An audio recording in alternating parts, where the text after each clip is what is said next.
Guys, so I'm going to try and do this hairstyle. I'll be using Darling hair.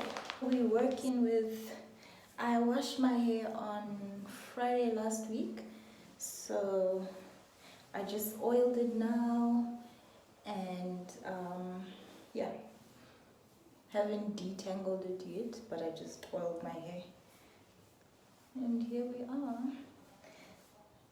with my shrinkage, of course. Okay, so this is how the braid looks like.